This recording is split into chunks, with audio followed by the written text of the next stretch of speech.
அன்பானவர்களே, இயேசுவின் நாமத்தினாலே உங்களை வாழ்த்துகிறேன், வரவேற்கிறேன், நன்றி செலுத்துகிறேன். ஒவ்வொரு நாளும் இந்த வீடியோ மூலிமா உங்களை காண்பதில் மிகுந்த மகிழ்ச்சி அடைகிறேன்.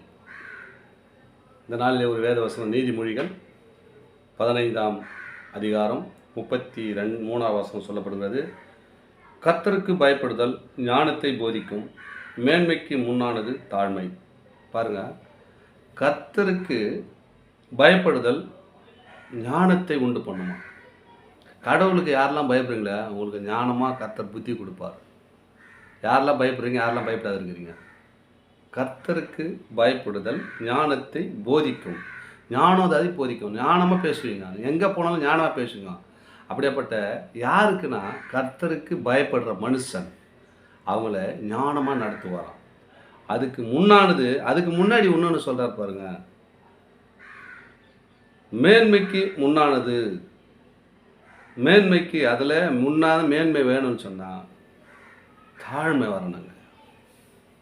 தாழ்மை, ஒரு மனசுக்குள்ளே தாழ்மை வந்துச்சுன்னா அவன் உயர்வான்னு சொல்லிட்டு நம்பிக்கை இருக்கலாம். இந்த மனசில் இவ்வளோ தாழ்மையாக இருக்கிறாரப்பா அப்படின்னு நினைக்கும் போது அவன் வாழ்க்கையில் போய் பாருங்கள், பெரிய உயர்வை வச்சுருப்பார் ஆண்டவர்.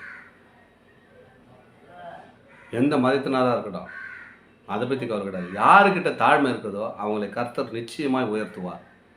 நான் கிறிஸ்துவன், நான் முஸ்லீம், நான் இந்து அப்படின்னு மாற்றம் இல்லைங்க. தாழ்மை உள்ளவன் இடத்தில் கர்த்தர் உயர்த்த அவர் வல்லவராக இருக்கிறார். யாருக்கிட்டலாம் தாழ்மை இருக்கிறதோ அவங்க நிச்சயமாக உயர்வாங்க. மத மாற்றம் அல்ல, ஆண்டவர் நம்மளை பார்த்து பேசுகிறார். ஒரு மனுஷன் தாழ்மையாக இருக்கிறானா ஆண்டவர் அவங்களை நிச்சயமாக உயர்த்துவார். எல்லா இடத்துலையும் தாழ்மை வேணுங்க. பெரிய அதிகாரத்தில் இருக்கலாம், அவங்களுக்குள்ள ஒரு தாழ்மை இருக்கும். தாழ்மைக்கு முன்னானது மேன்மைங்க. முன்ன தாழ்மை வந்துச்சுன்னா தன்னால் மேன்மை வந்துடும். தாழ்மை இல்லைன்னா ஒருத்தவங்களோட மேன்மைக்கு வர முடியாது. எப்படியாப்பட்ட கஷ்டப்பட்டாலும் மேன்மைக்கு வர முடியாது. தாழ்மை ஒரு மனசுக்குள்ளே வந்துச்சுன்னா, தாழ்மைக்கு முன்னானது மேன்மை. தாழ்மை நம்மக்கிட்ட இருக்குதுன்னா அடுத்துக்கு முன்னாடி வரப்போறதுனா தான் மேன்மை வந்துடும். உங்களுக்கு உயர்வு ஆண்டவர் நம்மளுக்கு கொடுத்துருவார். இந்த வசனத்துக்கு கர்த்தருக்கு பயப்படுதல் ஞானத்தை போதிக்கும் முதலாவது. ரெண்டாவது, தாழ்மை உனக்குள்ளே வந்துச்சுன்னா மேன்மை அடைவேன்றார். தாழ்மைக்கு முன்னானது மேன்மை. உங்கள் வாழ்க்கையில் மேன்மை வேணும்னு சொன்னால் தாழ்மைப்படுங்கள், கர்த்தருக்கு பயப்படுங்கள். தேவனுக்கு பயப்படுங்கள். தேவனுக்கு பயப்படணும். முதலாவது தேவனுடைய ராஜ்யத்தையும் அவர் நீதி தேடுங்கள், இவைகள் எல்லாம் உங்களுக்கு கொடுக்கப்படும். தேவனை தேட ஆரம்பிச்சுன்னா ஞானம் வந்துடும். ஞானம் வந்த உடனே என்ன பண்ணுவேன், இங்கே உட்காரக்கூடாதுங்க, செய்யக்கூடாது, அந்த காரியத்தில் விலக்கிடுவேன். கர்த்தருக்கு பயப்படுத்தல் ஞானத்தை போதிக்கும். தாழ்மை வரும்போது மேன்மை வந்துடும்.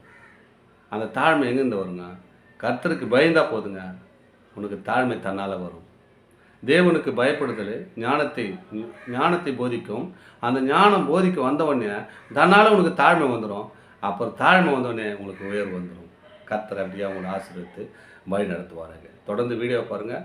கர்த்தருடைய ஆசீர்வாதத்தை பெற்று அன்போடு வாழுங்க. ஆமேன். God plus.